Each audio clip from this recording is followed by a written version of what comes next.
A victory would definitely be meowsic to Mew Mew Kitty Cat fans' ears, but the Gosu crew definitely going to be a formidable opponent. Both of these teams are definitely coming off of about the worst loss that you can have. I think both of them relatively surprised with how it all went down. And when we do actually start to move into this blind pick, Fenruki, what do you think we might see? I don't know. It's hard to say. I mean, these two teams have met each other quite a bit in the past. For M2KC, I feel like it's going to be a story where we really do see the Fire Mage, Assassination Rogue, and the Holy Paladin once again. And that really has been their bread and butter composition. Their first round of the tournament didn't go so well, but they're going to be looking to sort of regain some of that confidence in this matchup. Yeah, I think that is one thing that happens when you end up having this a whole bunch of North America teams actually in the lower side of the bracket nice and early, Pika. They've definitely played against each other a whole bunch. Yeah, no, I'm actually excited to see what's going to happen here. I really would like to see if the Gosu crew could come out with a different composition. I feel like they gave their Warlock, Warrior, Druid composition a run like 3 games in a row, and I think at that point you should just try something else, because even if you're already losing 2-0 with something, it's very unlikely that you're just going to turn around and reverse sweep them playing that same composition. So I really would like to see maybe Chun-Li come out there or something like that, or potentially maybe bring out the Frost Death Knight everyone's been talking about, and see where it can take you, because it seems like it's pointless to just keep queuing the same thing and losing. That's kind of what we did a lot, so yeah, I'm over that. Not the move. Yeah, I mean, hey, we've seen Death Knight already, and even when it was playing Death Knight versus Death Knight, it looked darn good. And now Healing Stat, one of the things that Pika brought up is the idea of bringing Chun in. We talk about Snuts looking insane on land when he was in the series.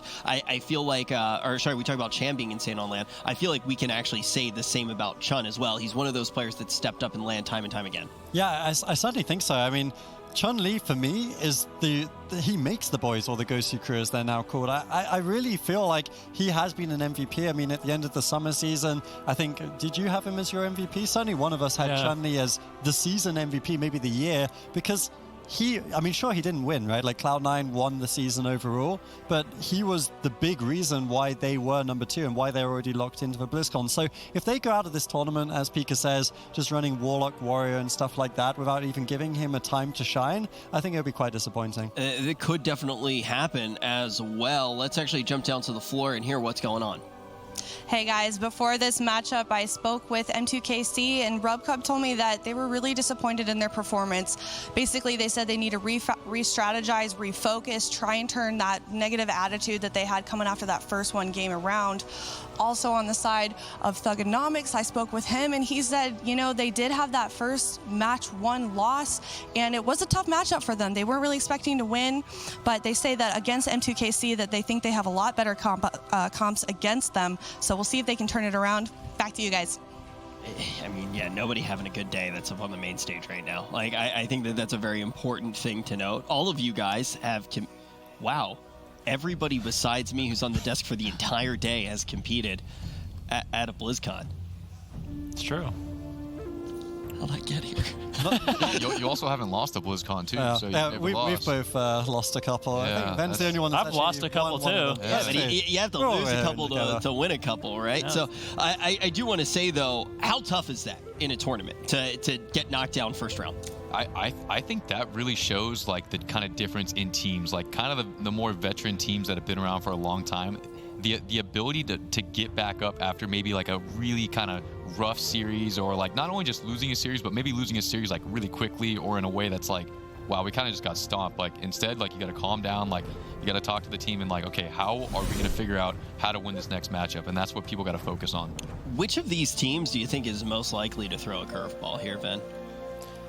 Honestly, I feel like I see both these teams kind of sticking to their guns. For the Gosu crew, I wouldn't be surprised if they locked in Windwalker Death Knight, really bringing in Chun-Li, utilizing him and showcasing, you know, his abilities on that class. It's something we all want to see. For M2KC, I think they're going to be going with their best foot forward as well. Jamili has sort of dabbled in playing the Arcane Mage against some cleave setups as well. So if they anticipate the Gosu crew running the Windwalker Death Knight, maybe Jamili blind locking in the Arcane Mage could be, you know, a good option for them. I think Arcane Mage is a horrible decision. If I see an Arcane Mage, when we were in the interviews, you were basically saying, put me in as the Arcane Mage the entire time. You said that to at least 5 teams. Yeah. I think that Arcane Mage, I think I could compete as an Arcane Mage right now. I don't think that I would necessarily win, but I think I'd be the same as all the other Arcane Mages. I think I'd be able to live forever and do absolutely nothing. I just don't think Arcane Mage is necessarily the best pick here. But I think if anybody was going to lock it in, it definitely would be Jamili, right? I think that he's kind of the guy I would look to throw some curveballs here. But we are going to see Smexen coming in on that Death Knight. Let's see what he's going to be able to do. I still have some question marks about Rich's Arcane Mage, but what I am happy to see is Chun-Li on the Windwalker Monk. This is what we've wanted from the Gosu crew. This has seen them so much success, and for the first time we're actually going to see a Frost Death Knight playing into Rogue Mage. Of course, Method Orange did play the Frost Death Knight earlier. We didn't get to see it play out against Rogue Mage though, so this has been the big talking point backstage. Can Frost Death Knights disrupt mages enough with the Heartstop Aura, with the Delirium? Let's find out. Yeah, they are going to be opening up onto Gorecki early on. Kidney shot into a Hammer of Justice. Anti-magic zone from Smexen will shut that down, and now it's time for Smexen and Chun-Li to get aggressive. Jamili with a beautifully timed temporal shield will be able to bounce his health back to full, and Gorecki's actually going to be crossing the entire map. He wants to create as much distance as possible. It's likely he's going to be the main focus, so really just trying to abuse the fact that Smexen on that Frost Death Knight has really good snares with that Chains of Ice, and that's going to limit the uptime that we really see Jamili and Roasties have. Yeah, certainly it's partly the Frost Death Knight, and you can see Smexen's been doing such a good job, you know, there, death gripping Roasties away from his kill target once again as he gets Blessing of Protection, so really nice play from Smexen. But one of the other big things to note, and I was talking to Absturge backstage, he's here cheering on, you know, Jelly and Pika on the desk today. He was saying that Shaman's actually the biggest buff they got between the season and the finals is the fact that all the Azerite is 450 item level now, right? And that means Pack Spirit is incredibly powerful. Gorecki sitting in that Ghost Wolf form, healing himself up a lot, and even throughout these stuns, his health barely moving. He's dropping low, does have access to the Spirit Link if needed, but sitting in that Ghost Wolf form, look, his health's actually bouncing up with the peels from Smexen. So this synergy is what we've been talking about as a potential answer to the Rogue Mage. Now when you see a Druid in bear form or a Guardian Druid in bear form, that's about what a Resto Shaman turns into when he's in that Ghost Wolf form or the Ghost Raptor you see Gorecki showcasing. Now into a full polymorph. M2KC, they're going to be changing their target, going after Chun-Li with a pre-fortifying brew. It looks like Chun-Li's going to be completely fine, and there is big damage here for the Gosu crew. Rubcub trying to respond with the Avenging Crusader. He's getting aggressive. Big swap here onto Gorecki. Can he survive? He's not in the Ghost Wolf. Kitty shot into Cheap Shot. Astral Shift not available. Gorecki getting low. Kleptomania Spell Steal. Dragon's Breath. Gorecki forced to Trinket and Spirit Link. That is a big victory for M2KC. Yeah, and what a great play from M2KC. They were tunneling Gorecki, but he just sat in the Ghost Raptor, right? And then they were like, okay, we're going to sheep him up, confuse him a little bit, throw a curveball, attack Chun-Li, but they were always after Gorecki. They caught him out there, forced the Trinket, the Spirit Link, the Safeguard, so many defensive cooldowns traded out. Now M2KC certainly in the lead, but Roasty's taking a fair bit of damage. Frost Death Knights, when they pop their Pillar of Frost, they do incredible cleave. So if they can stack up Jamili and Roasty's, then Rubcub's going to have a tough time recovering. You can see he's already dropping a bit low. His mana, actually incredibly for Rubcub, is about 50%. Normally Rubcub on Paladin, he's one of the last people to run out of mana, but in this game, he has been having to put out a lot of healing. Chun-Li and Smexen showing why they have been so good this year on the Windwalker Death Knight. Now they just need to keep their Shaman alive so they can win with that mana condition. Yeah, Blessing of Freedom, but unfortunately Chains of Ice lands, and now I don't know how Roasty's going to reconnect to Gorecki. He is positioning beautifully. Chun-Li was able to deny with the Ring of Peace, and then Smexen with the Death Grip, Chains of Ice. Roasties has not been on a target for the last 45 seconds of this game. Finally, with a re-stealth and a sprint, able to get back on target. Gorecki with a beautiful preemptive Astral Shift on that Kidney Shot, and with that, he should be completely fine in this situation. Hammer of Justice to follow it up, but unfortunately, Jamili was not there to get off any damage. He's being denied by Smexen, and that's the frustrating thing. With the Heartstop Aura, with the Delirium, Jamili just doesn't have the mobility to actually stay on target. So as long as Gorecki can run away from Jamili, he can ultimately survive. Big setup here on Roasties. Forced to trade out the Evasion and the Cloak of Shadows. Big win there for the Gosu crew. Yeah, we see a big push over onto Chun-Li here. They're actually committing the combustion to this, so Smexen immediately anti-magic zone. Smexen has been on point with these anti-magic zones. Really good game from him so far, both in terms of peeling for his Shaman, but also just recognizing when cooldowns are being traded out. I think he's had a really good one here on the Grand Arena. This is Elimination Series, and bear in mind, Gosu crew have locked themselves into BlizzCon, but if M2KC lose this series, they are not going to BlizzCon. This is their chance. It's all on them. We can see Chun-Li once again dropping a little bit low, as Gorecki did have to use his trinket. I think he actually used his racial there in the exchange, so the polymorph, if it had landed, would have been huge. Instead, they do force out the Touch of Karma, though, so we can see Gorecki doesn't have trinket available. Chun-Li, no Touch of Karma, and that could be an opening for M2KC. But at the same time, Rubcub's mana's dropping low. This game still could go either way. It definitely could. In terms of mana, the Gosu crew, they do have a big lead. Jamili with a nice block. He's going to be feeling relatively safe, but a double leg sweep coming in. Jamili trinkets out, gets the double Dragon's Breath. That'll slow down Smexen and Chun-Li enough, potentially for Jamili to hold on. Ultimate sacrifice trade. It's actually not the ultimate sacrifice, so Jamili's still taking some decent damage here. Rubcub bouncing his health back up. Hammer of Justice on a Gorecki. Chun-Li still in a prime position to survive. He's got his trinket, he's got the Fortifying Brew, but can't make any mistakes. He does not have the Touch of Karma, which is his ultimate safety net. Roasty's chasing him down. It looks like M2KC, they're going for a strategy change. Going after Gorecki was not working. They've had a lot more pressure now that they're focusing more on Chun-Li. Yeah, certainly, but this is Chun-Li. This is who we wanted to see. Any other Windwalker Monk, I would be terrified for against the likes of such a strong Rogue Mage Paladin. Chun-Li, you always get this feeling he's not dead until he's dead, and he's certainly not dead just yet. He's got the trinket available, Touch of Death rolling, trying to get damage onto Jamili. Jamili did a good job using the Temporal Shield to mitigate a lot of that incoming burst, but Rubcub has been having such a tough time. Doesn't have the Avenging Crusader for 20 seconds. He's got to keep Jamili stable here. No ultimate sacrifice. Even talented. Now we see the Dragon's Breath coming in, trying to kind of mitigate that grip onto Rubcub. Maybe we saw Smexen there potentially looking to set up a stun or a blinding sheet for crowd control on Rubcub. Jamili dropping low. I mean, Rubcub, he's playing the Avenging Crusader. It costs 10,000 mana. Soon he won't be able to use that anymore, and as dampening starts to stack up, if Chun-Li can keep himself in the fight, I think the Gosu crew can actually win this. I think that's absolutely true. It's looking good for them. Rubcub's mana's getting lower and lower. Jamili could be forced into his first ice block. Dragon's Breath comes in, looking to deny Smexen, deny Chun-Li. Grapple weapon, unfortunately. It's actually on Rubcub. That's going to be denying some of his healing. Nicely done. Jamili gets interrupted. Cauterized procs. Do they have the healing they need? Is it going to be an ice block? And it is. Chun-Li there all over him with that Windwalker mobility. Now into a kidney shot. Jamili looking to get aggressive. Drops out of the ice block. Combustion pop. Chun-Li could be in a lot of danger. The anti-magic zone from Smexen might be enough to keep him alive, but it is still danger time for Chun-Li. Might be his Touch of Karma, but it looks like he's going to be able to hold on. We are 12% dampening, and it's going to be a struggle for Gorecki to actually top him off. Yeah, it's tough for both healers at this point. 12% dampening, both teams low on defensive cooldowns. Chun-Li, though, crucially, does have access to that Touch of Karma. If he can avoid the Blessing of Protection from Rubcub, then that could be a way of staying in the fight. Meanwhile, Jamili, no ice block. You can see the Heartstop Aura playing out. 6-minute cooldown on the ice block, something you're not going to see every day, as M2KC are being slowed down by this Frost Death Knight of Smexen. They're being slowed down by Gosu crew. There is a big barricade between them and a BlizzCon spot this year. Ultimate sacrifice from Rubcub. Of course, it's only the small sacrifice. There's the Haymaker to knock him away. Also, Roasties once again going after Gorecki. Doesn't have a trinket. Could be an opening. Blessing of Protection comes in. Chun-Li is no longer an opening. Blessing of Protection is not available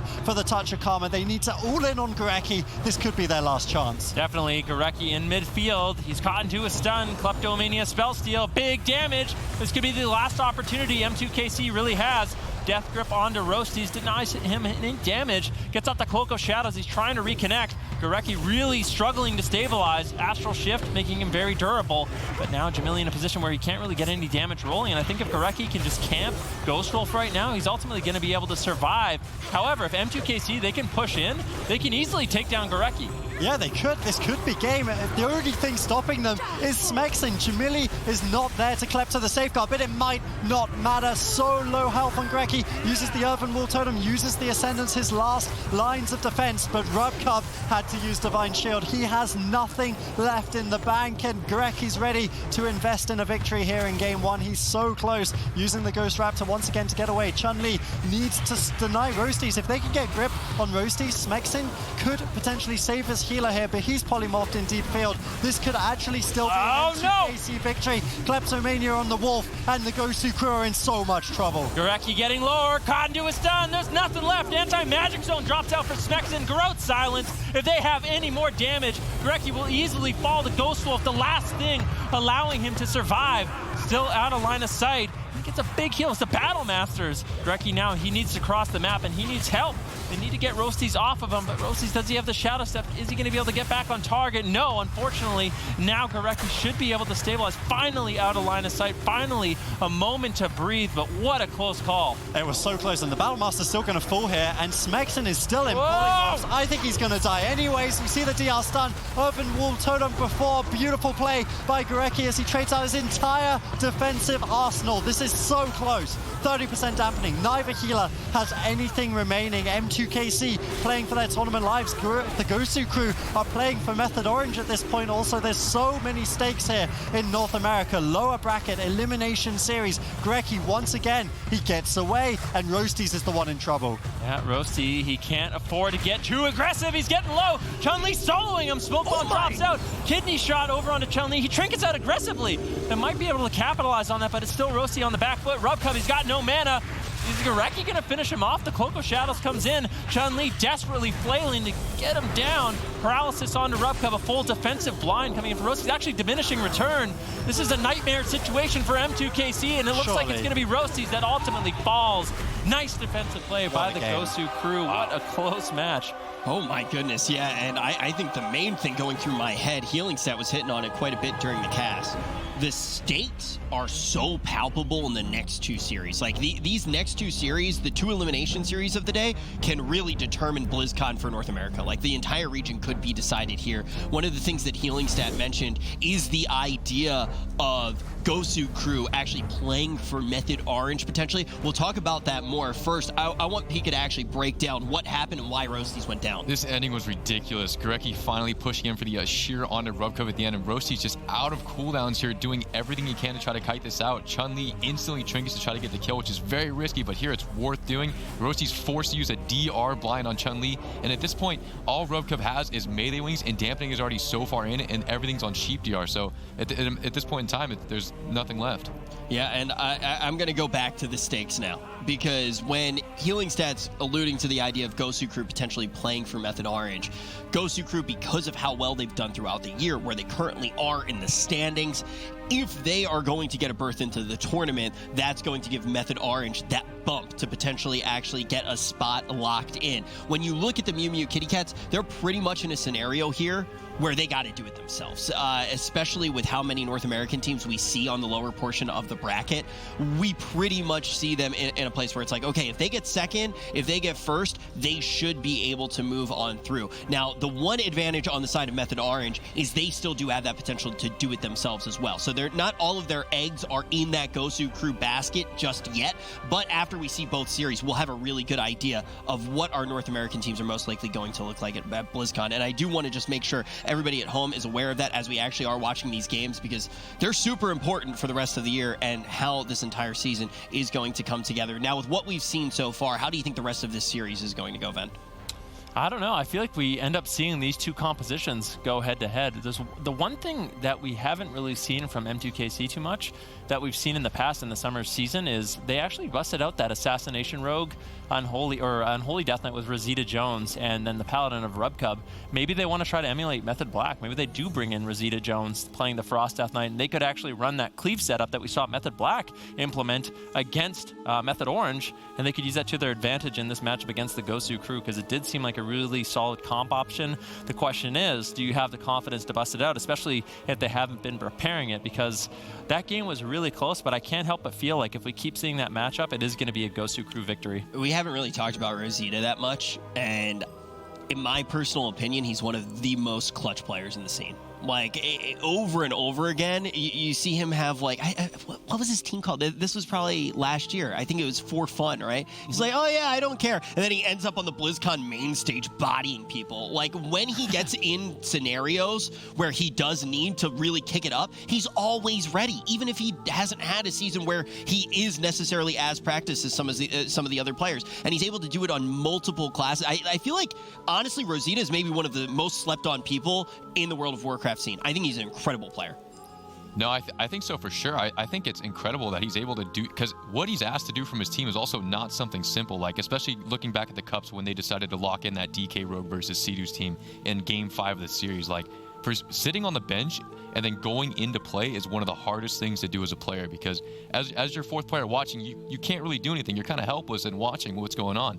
So the fact that he's able to go in on his alt class, because he's known for, you know, how incredible he is at mage, and actually perform so well under the most pressure possible, like, not many people can do that. Yeah, and like you said, he's always asked to do the jobs that should make you look bad, and he always looks good. Like, he's asked to play just like weird stuff. He's able to do it, and it's very rare that you actually see him play on the mage. I think like the few times where in recent history I really do think of him on the mage, it's obviously during that like Baker's Cleave and a bunch of the things like that. And also he's really one of the guys that all of a sudden you saw kind of talenting in a different way, actually trying to get that massive AoE down, getting players stuck inside of that meteor. So definitely innovating on the class as well. But here we are going to see Jamili and Roasties coming in, backed up by Rubcup. One of the reasons that their stock has gone up so much throughout the year is going to be this composition. Is it going to be enough to tie things up on Hook Point? Yeah, if we look at strategy from the last game, essentially Gorecki, he's running, he's hiding for his life, because if Jamili, Roasties, and Rubcup can have uptime, there's essentially nothing he can do. He's going to get trained down and he will ultimately die. So they really have to utilize the peels from Chun-Li, from Smexin, try to create as much space as possible and not allow Jamili to stay on target. If they can do that, that is the key to victory, and that's ultimately why M2KC, they decided to go with a small map. They want to just have that uptime, and this small map should allow them to do so. Yeah, this is a very nice strategy from M2KC as well. Like, obviously the Ghost Wolf is a very powerful defensive that Gorecki has. So Jamili is actually running the Kleptomania talent, meaning that every single time they go for a Hammer of Justice or a Kidney Shot, they're able to remove that Ghost Wolf. It's a magical effect and reduce any, you know, damage reduction, healing coming in from Gorecki, and that's kind of what Jamili's playing for. But Gorecki's been doing such a good job when combined with Smexin. Between them, you know, the Chains of Ice, the Death Grip, and just the line of sight from the pillars has enabled Gorecki so far to just kind of avoid those Kleptomanias as much as possible. You can see the entire team of M2KC right now pushing toward Gorecki. Haymaker knocking Roasties away. Nice plays from Gorecki, using his racial very, very nicely to make sure that he's, you know, just delaying the next Kidney Shot, delaying the next Hammer of Justice setup. At the same time, Gorecki unable to dispel Polymorphs, because if he does, of course, he exposes himself outside of the Ghost Wolf. Yeah, there's the Hammer of Justice, Kleptomania. Roasties finally on target, and he is met with a beautiful Ring of Peace by Chun-Li. However, Chun-Li now in Polymorphs won't be able to help out too much, but he might have done his job. Gorecki's still really struggling. The Maledict is really powerful against the Ghost Wolf. So Gorecki, if Maledict does ultimately land on him, that Ghost Wolf's not going to be healing for anything, and that's a window of opportunity for M2KC to sort of push through all that passive healing. Now Kidney Shot land once again, but it is the Ascendance to keep Gorecki alive, and now it is Jamili and Rubcup really struggling in the situation. The pressure from Gosu crew is immense. Jamili trying to survive with the Temporal Shield. Shimmers away, but Smexin's still all over him. This is going to be a disaster if we see a Cauterize or an Ice Block forced so early on in the game. Yeah, certainly. I mean, it's definitely a tough situation for M2KC, because Jamili in particular, like, let's just talk about for a second the math on Heartstop Aura plus Delirium. Shimmer, which is a 20-second cooldown baseline, becomes roughly 56 to 58-second cooldown because of how much cooldown reduction gets put in by the Frost Death Knight. So you really slow down Jamili, and we know Jamili, you know, he's someone who loves to play fast. He loves to get really kind of impulsive plays, big swaps. That's his play style, and Smex is just frustrating him to no end at this point. He's shutting him down so much on that Frost Death Knight, and I can only imagine what's going through Jamili's head whilst that's happening. He's got to be the guy that not only stays alive, he's got to find those opportunities to get the Klepto on Gorecki, get out that Fire Mage burst that we've seen him win countless tournaments with. If he can do it, his team will win the series, but it's a tough task. And you don't really have any other options than to play Shimmer here, right? As a Fire Mage, like, the other options are Blast Wave and Blazing Soul, I think, like, which don't really seem that good. Yeah, you want to play Shimmer in this matchup, even though it does limit you so much. If you can't use Cast and Blink at the same time, it's really, really difficult. Rubcup with a massive heal. Jamili and Roasties were so far behind, but the Avenging Wrath really doing work here. Now it's Smexin, who could be in a little bit of trouble. Big Death Strike does connect, and Smexin should be able to survive off the back of that. Full blind on Gorecki. He trinkets out, doesn't want to be messing around. I think that's a very fair trade, but now that he has no trinket, once again, he's vulnerable. And if M2KC, they can line up the Vendetta, which they have, with the combustion, which they have, with a full kidney shot onto Gorecki into a Hammer of Justice, it could be lights out if they can set it up correctly. Yeah, certainly that's what they're looking for. We see Jamili actually going for crowd control right now, Hammer of Justice. They're swapping up over onto Smexen. So last game, we saw them attack Chun-Li and Gorecki. This game, they have been posturing towards that. Frost Death Knights, I believe, have a little bit less healing than the Unholy specialization. But of course, if they're going to kill him, Jamili needs to land those Ring of Frosts. Yeah, that was a disaster. He got the double Dragon's Breath onto Chun-Li, onto Gorecki. Really nicely done, but unfortunately, the Ring of Frost missing on Gorecki. That's going to completely turn the tide of the favor, or of the game, into Gosu Crew's favor. Jamili now taking a little bit of damage. Combustion still available. They did pull out the Vendetta, and they really didn't get too much. Smexen is going to be completely healthy, and now it's the Gosu Crew with all the pressure, all the momentum. Jamili falling further and further behind, and RubCub doesn't have too many throughput cooldowns. There's no Avenging Crusader for another 15 seconds. He's going to really struggle to keep Jamili alive. However, M2KC, they've managed to get really good damage on Smexen. Yeah, I mean, the Frost Death Knight does seem to be a potential weakness, especially playing with the Resto Shaman. Remember, the reason that Resto Shamans fell out of favor, certainly in this recent patches, is just because their throughput healing isn't of the likes of a Paladin or a Druid, right? So even Death Knights, they're going to struggle to kind of stay topped off. Shamans, their heals really do start to kick in the lower health their target is because of the way their mastery works. So Smexen at low health is more likely to stay alive than a Smexen at like 100% staying at 100%, but equally as dampening stacks up, Frost Death Knights, they don't have access to some of the talents that reduce, you know, the Death Strike cost, meaning that they're going to do less self-healing, and maybe Jamili and Roasties, they don't even need to push it on Gorecki that much. Maybe they can just kind of kite away, and eventually the healing won't be enough, and M2KC can win that way. Ooh, nice polymorph there by Jamili. Sneaks one in onto Gorecki. Smexen is getting low, and he's got no Icebound Fortitude, now no Anti-Magic Shell, no Anti-Magic Zone. He is in a little trouble. Dampening is ramping up, and if M2KC can hold on and they can keep sneaking in these crowd controls onto Gorecki, it might ultimately be Smexen that falls, but we'll have to see. It's going to really rely on the crowd control from M2KC. So Jamili, as well as RubCub, they have to set that up. Here's the Ring of Frost. They find it. Smexen in a kidney shot, and this could easily just be the game. Gorecki, he has his trinket, but he's holding on to it. Smexen barely holding on. Polymorph coming in, and Gorecki, I can't believe he's not using his trinket. I don't know. I feel like in that situation, it's a trinket, it's an ascendance, and that will ultimately keep your team alive. Obviously, you don't want to be trading out trinket before blind, but it's better to just use it instead of just not.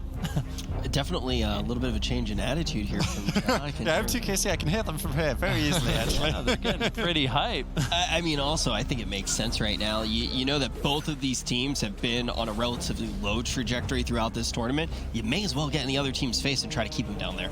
Yeah, no, I think this is just a really rough situation to be in here because Gorecki does have the trinket available, but Roasties also has that blind come up in 10 seconds. So I think here, honestly, it's 100% worth trinketing because without trinketing, you die. So at least give yourself a chance to try to win. Because if you don't trinket, it's basically like it's just accepting the loss before it happens. Even though he did have the blind off of that, I think he definitely should have trinketed the ring instantly. Yeah. But unfortunately, you got stuck in the crowd control and Smexen died without a cooldown. But both of them almost feel like low percentage plays in a weird way. Like if he manages to live that and then he does have it for the blind, you can at least see where the line of thought potentially is there. Yeah. And I think that's an important thing to see. But now when you're up on the stage and you got Jamili yelling at you, that's tough to come back from. I remember back when I used to compete with Pry in 2015, that was one of the things he was known for. He was just the loudest guy. He would get in people's face, and Snuts as well has been known for that in the past, right? Like, kick them whilst they're down. You just want a fantastic game off them when they were feeling really up, and to hear those yells, like it's really gonna kind of silence a little bit the Gosu Crew. It's tough mentally. I don't even think Ja said words there, but you don't need words in a situation like this. Was that enough to change the tide of this one? We're gonna find out right after this.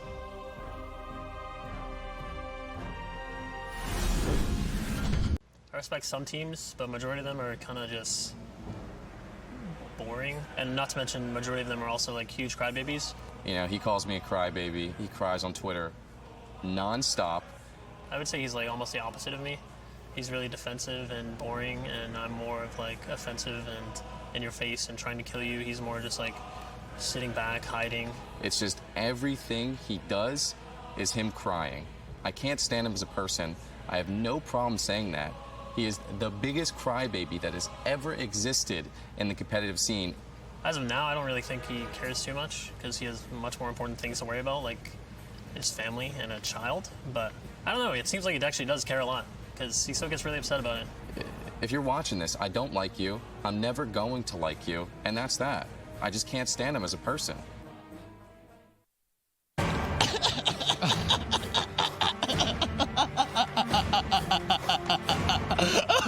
Oh, man. That's good stuff right there. Ja versus Sea-Doo. They may not be playing against each other right now, but in a weird way, this is a battle against each other. Jamili playing against a team that can do a lot to help Method Orange as a whole this time around. Man, you know, as much as you can say a lot of things about Ja, but he's entertaining as heck. Like, he really is. And I've watched a lot of those Twitter back and forths, and yeah, they may not like each other, but I definitely enjoy them not liking each other.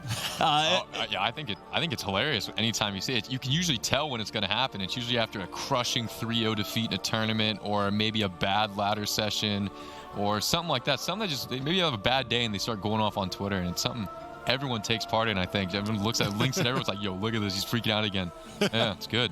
Sometimes it's absolutely insane. One of my favorite lines that came out of it ever, though, had to be Sea-Doo just tweeting back, like, enjoy your Sunday off. That's become a fixture for sure. Yeah, we like it. That was like a very good drop the mic there. Ja's definitely had his victories as well, but the battle rages on in this series. If we do see Ja able to take down the Gosu crew, then it's completely on Method Orange to get that deep run in this tournament, a situation that the Mew Mew Kitty Cats already find themselves in, and we're going to see on Dollar and Sewers who is going to get the upper hand for the remainder of this series.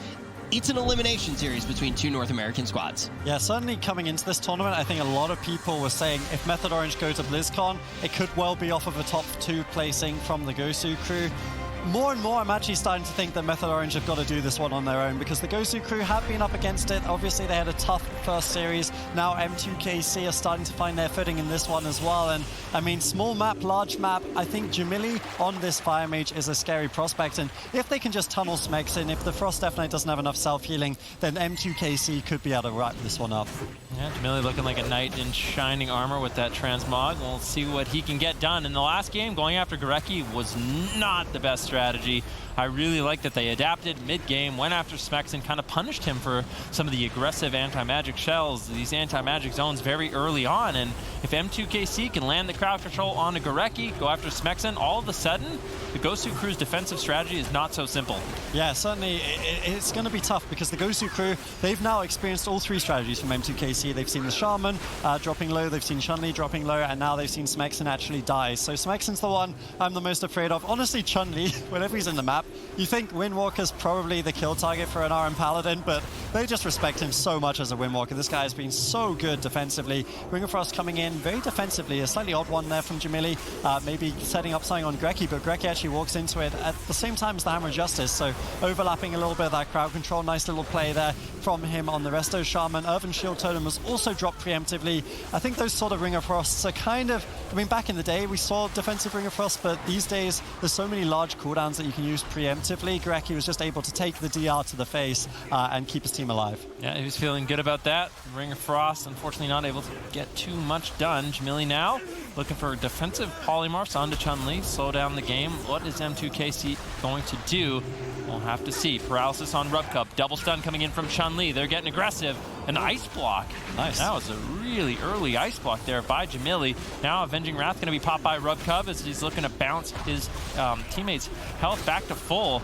That was a nice setup from the Gosu crew, and they're able to get the one and maybe only ice block from Jamili of the game. Yeah, and that wasn't even the touch of death either. That was a really, I mean, maybe it probably would have been the cauterize. It was certainly scary, but Jamili normally he holds on a little bit more. Now Smexen in a lot of trouble. IBF is available, Iceman Fortitude, but he's not using it. He could have He's died. not using it. He's used the AMS, but he's so low. The Spirit Link's available.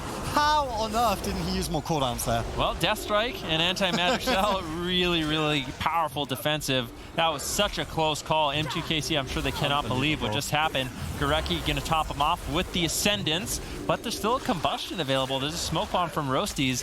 What a close call. M2KC, they still have a lot in their kit in terms of offensive cooldowns where they can still sneak a kill onto Smexen.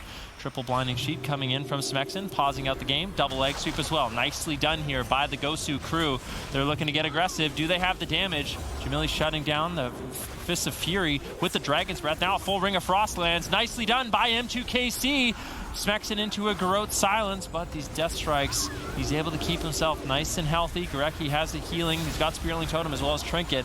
And right now, the Gosu crew, they're looking nice and healthy. They certainly are. I feel like for the Gosu crew, this game has been it's been very up and down, right? Like they have the Ice Block Force from Jamili, that's a big plus, but Smexen just looks like such a liability on this Frost Death Knight every single time dropping low. Now he uses the Trinket on the Smoke Bomb, a nice trade, but once again, he's really struggling. And the Restoration Shaman, it's necessary to keep him alive. A Resto Druid would die much faster, I do believe, for the Gosu crew, but in terms of healing a Death Knight, it just seems really tough for the Shaman to keep him stable. Smexen constantly lingering on the edge, really having a tough time in this one. Earthen Shield Totem comes down, keeping him in the fight, but now it's expired, and Jamili is, I mean, he's just baiting him into the open. He's never been topped off. Next crowd control chain could easily be the game for M2KC.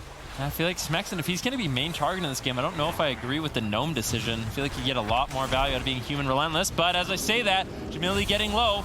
There it is, the Cauterized procs with the Blessing of Protection. Jamili trying to take advantage of that and going for a Sheep. Unfortunately, using a Shimmer, it's a complete waste. Gorecki avoids it, and now Jamili, he might be way overextended. That was a really aggressive play. I don't know if it's going to pay off. Touch of Death now rolling. Jamili could still be in a little bit of trouble, but Rubcub is able to back him up for now. Temporal Shield still available, but opting not to use it. Dragon's Breath onto Chun-Li. He's going to be avoiding a lot of damage. Smexen now playing a little defensive. Going back to the pillar with Gorecki, realizing he was the main target in the last game, but if he could be on Jamili right now, they might be able to just close out the game. Yeah, certainly. I mean, that might have been the play to define it all. A double shimmer, that's 2 minutes worth of shimmers, and now he's caught out so far away from Gorecki. He's never going to land crowd control again in this game, I almost feel like. Nonetheless, Smexen taking the brunt of the damage. Both sides have such incredible offense that Haymaker actually ended up backfiring a little bit as Jamili snuck a Sheep over onto Chun-Li in, Africa from Gorecki. He wasn't able to get the spell on that one.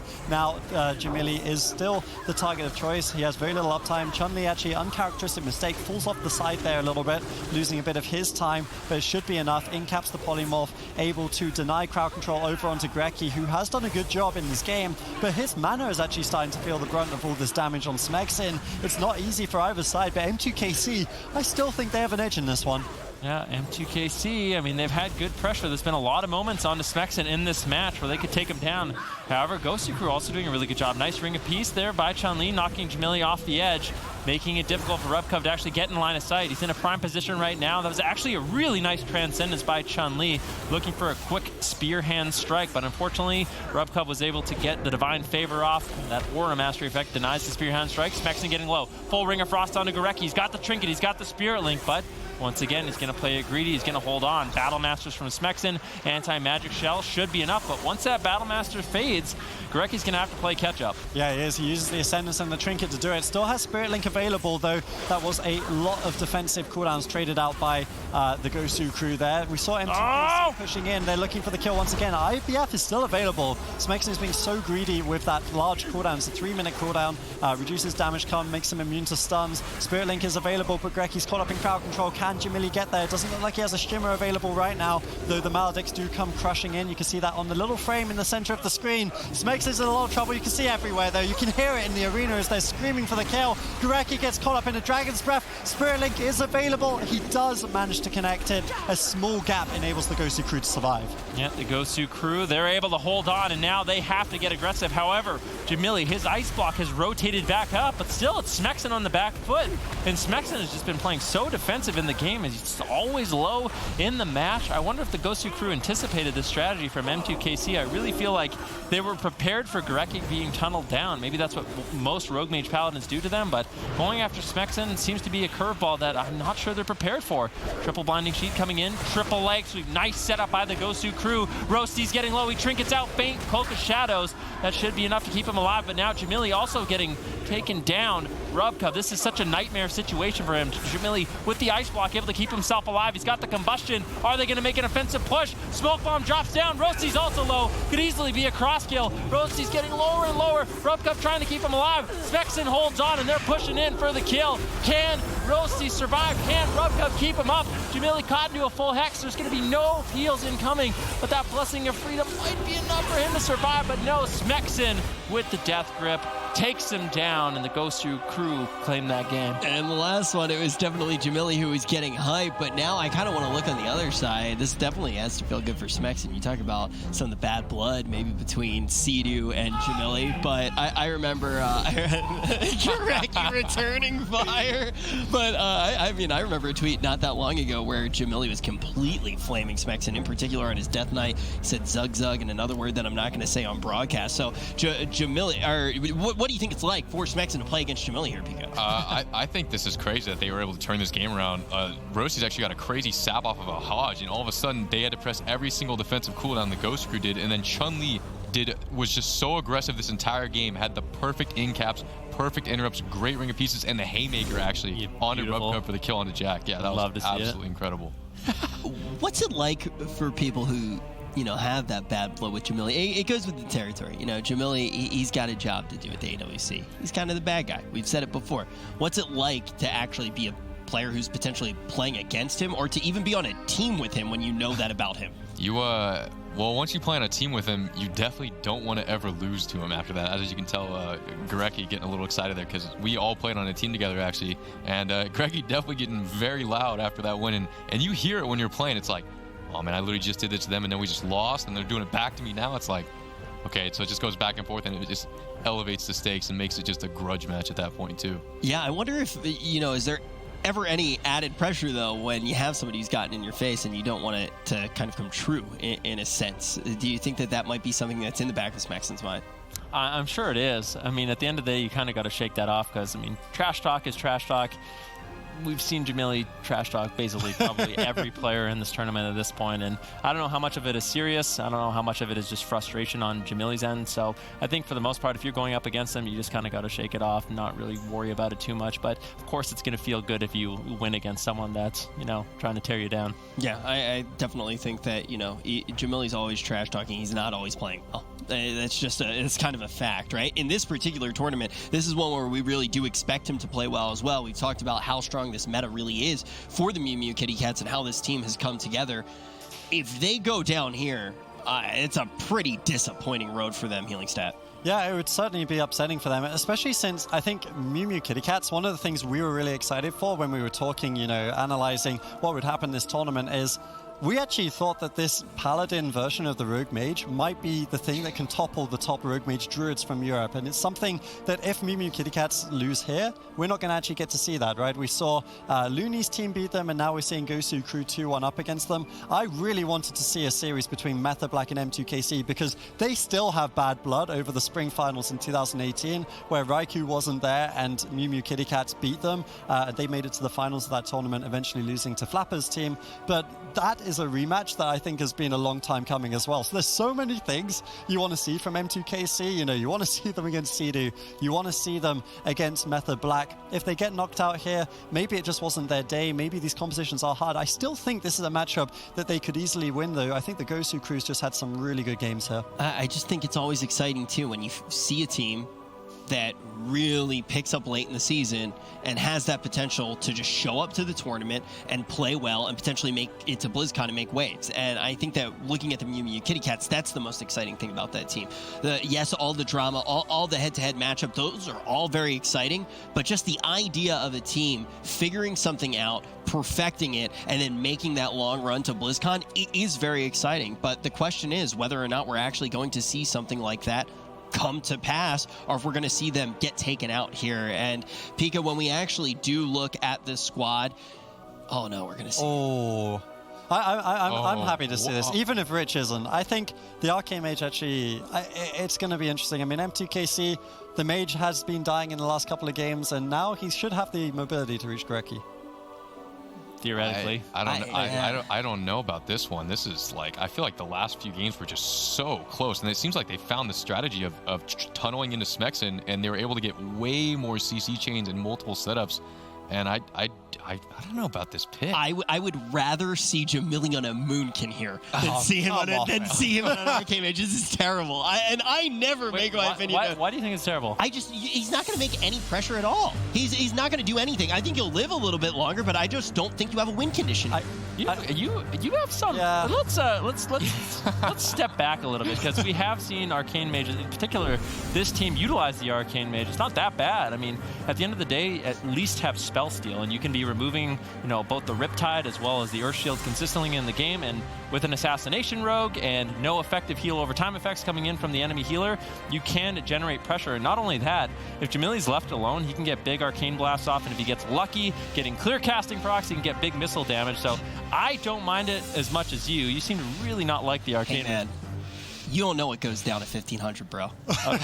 I've seen some stuff there. I've seen some stuff. We're gonna have to see how this Arcane Mage actually does play out. What does Jamili know that we don't know? He obviously knows something. I hope he has Chrono Shift. Yeah, let's have a look at the talents. We'll let Venruki have a little geyser at that, because obviously being the Arcane, one of the two Arcanes that we're very familiar with, him and Zika. I certainly think if Zika was here, he wouldn't let Rich get away with some of this Arcane smack talk.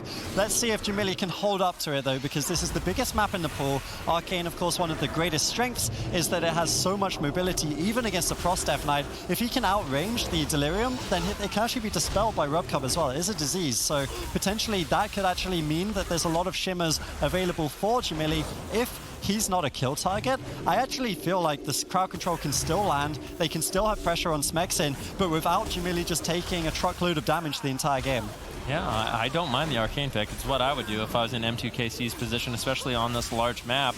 Well, we'll have to see. The thing is, Jamili, if he is left alone, he will be able to generate a lot of damage, especially if he has mana to just channel out the Arcane Blast.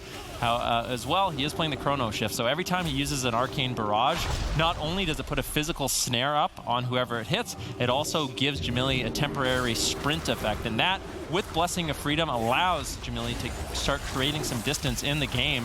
Big damage now onto Smexen. These spell steals paying dividends here for the team of M2KC. Smexen really doesn't have too much heal over time effects right now. He's going to be implementing the anti-magic shell to try to survive, but so far, so good for the team of M2KC. Yeah, you can certainly start to see the implications of this terrible Arcane pick here. No uptime for Smexen so far in the game, and a big part of that is the Arcane Mage, but also a big part of it is that he's combining it with a Holy Paladin, and the Freedom, again, isn't affected by Delirium because Rubcub's able to play far away. He won't have that dot on him, meaning that he can get Hand of Freedoms on Jamili. Jamili has all those shimmers, the blink back, all of those different ways that he can use to get out of crowd control. I'm actually curious, is he playing? He is playing the shimmer, yes. So he does have the shimmer, still could get caught up in stuns, but outside of that, he's going to be a very difficult target to catch. And Smexen, the pressure has been unrelenting, just the same as his fire. Yeah, it has been looking good here for M2KC, and I feel like for Smexen and Chun-Li, they're going to have to start going after Roasties. I don't know if Jamili is going to be a super viable target. Of course, with the Delirium, with the Heart Stop, it is going to limit his mobility a little bit, but just having the constant sprint in the game really helps, and every time he gets Freedom, he's going to be out, basically able to hightail it out of there and keep himself alive. Still good damage, and like I said, those consistent spell steals to remove Smexen's buffs are going to be big. We'll have to see how many of them he can actually get out. Smexen's still low. Gorecki struggling to keep him alive. We look at mana right now. M2KC has a lead in that regard as well. So things are really looking good here for this team. Yeah, they certainly are, and because of that, I think Gosu crew have got the right play here. They're starting to put more damage onto Roasties and Rubcub. Of course, it's not ideal. They'd rather get onto the Mage, but it looks so challenging here. Spirit Link's forced out. Mana's starting to fall behind. Smexen trades out yet another cooldown with that anti-magic cell, so quite a lot has been exposed. The blink count spell is denied. Very nice juke there by Gorecki. Well played, baiting that one out of Jamili and then landing the Hex. So a nice little outplay there from Gorecki against his former teammate, really trying to make a fool of Jamili as he does look to eliminate him. Bear in mind, if M2KC loses this game, they will not be going to BlizzCon. Yeah, I mean, this is going to be a disaster for M2KC. Definitely their tournament life on the line, their BlizzCon dreams on the line. This is what they fought for the entire season. And I think this pick could be what ultimately gets them the win. However, because the Gosu crew won the first game, they're in such a prime position for game number 5 with the map and composition advantage. So M2KC, even if they can win this game, it's going to be an uphill battle. Smexen still rotting down a little bit low. Anti-Magic Zone and Anti-Magic Shell going to be rotating up here quite quickly, and I think as a result, Smexen should be able to keep himself alive. Gorecki caught into a polymorph.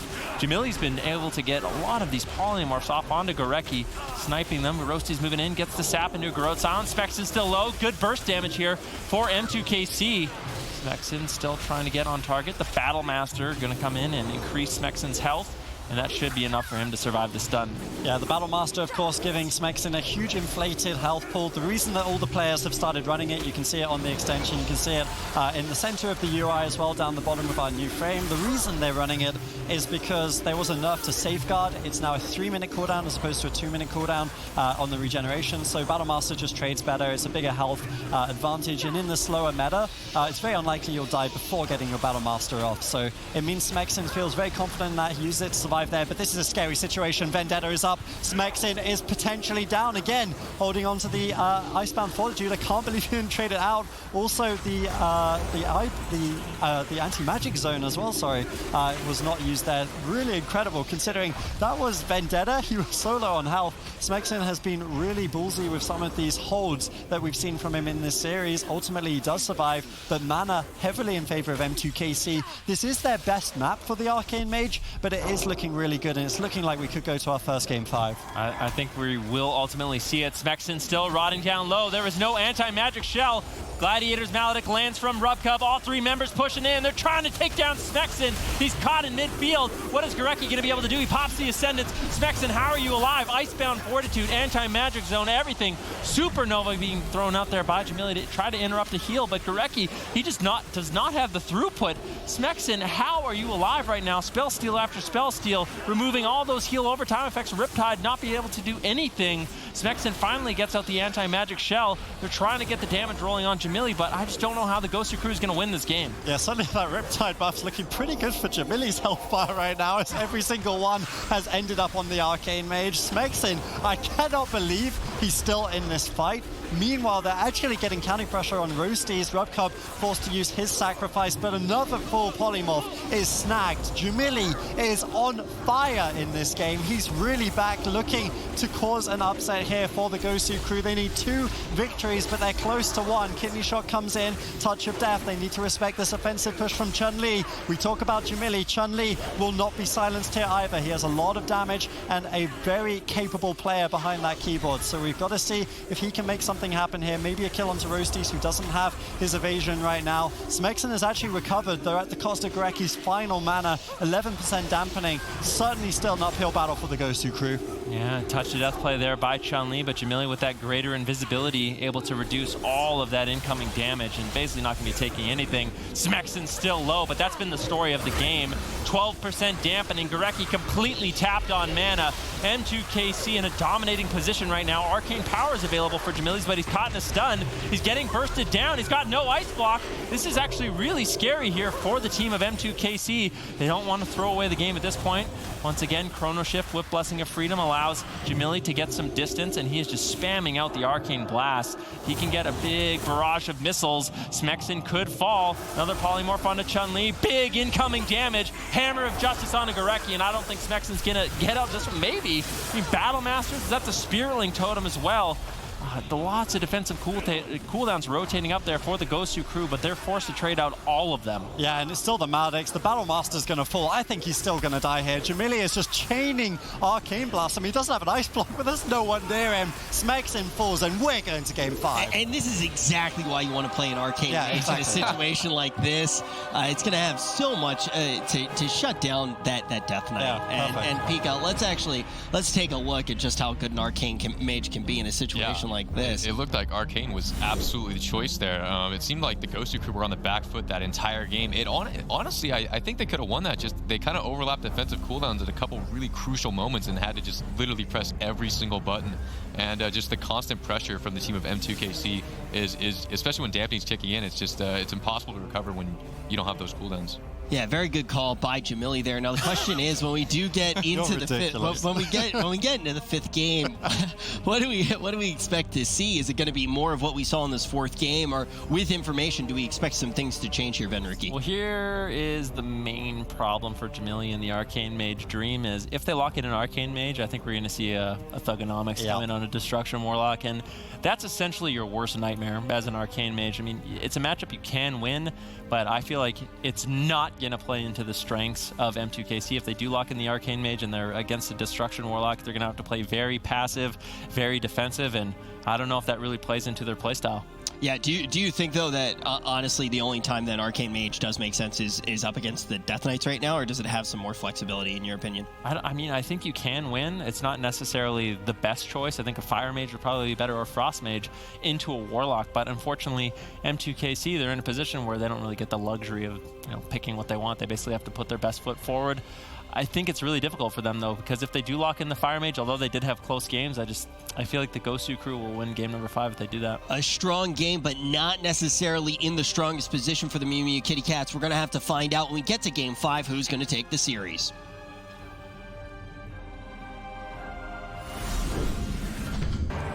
This next game is going to do a lot to decide not only in the first team who's going to be going home, but who those teams that are going to make it to BlizzCon are going to be. This has huge implications to the North American region and BlizzCon as a whole. The Gosu crew can do a lot to actually help out teams like Method Orange if they're able to have a deep run.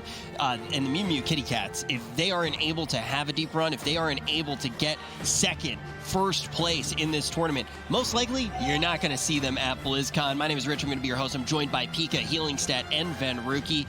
And right now, we're all going to see it come down to the composition that got Mew Mew Kitty Cats here in the first place. And it's going to be up against the Gosu crew and that Frost Death Knight. Frost Death Knight had a lot of talk around it in this tournament in general. And I just want to remind you guys at home one more time that Jamili put crosshairs on Twitter at this particular Frost Death Knight. There's no love relationship between these guys at all. Nothing but bad blood. This is a revenge match. Grudge match, revenge match, or whatever you want to call it, Rich. This is going to be a good one. Gosu Crew 2 tied with M2KC 2.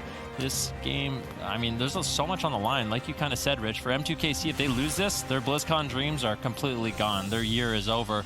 For the Gosu crew, they're in a prime position, but they definitely want to start making deep runs in these tournaments, as I personally feel like the results of these tournaments, like whoever wins this tournament could easily be our next BlizzCon champion. Oh, for sure. I mean, this is the last tournament we'll see before BlizzCon for these teams, and it's not even that far away. It's crazy to think, actually. BlizzCon's basically just over a month out, so these guys really will have to go back to the drawing board, anyone that does struggle. I mean, if the Gosu crew goes out here, they have a BlizzCon spot, sure, but they're not going to be feeling confident at all going into that one. Smexin in the early stages of this game uses the Pillar of Frost, getting out a lot of damage with the empowered rune weapon, getting as much offense out on his plate as possible, though quite honestly, Jamili did a good job of shrugging that one off, just able to kite away. He isn't the Arcane Mage, so you'll notice that there is a lot more uptime for both Chun-Li and Smexin in this game, but nonetheless, he's still going to be tanky. He's got the Blazing Barrier, he's got the strength of Rubcub backing him up. It's not going to be an easy game 5 for either team.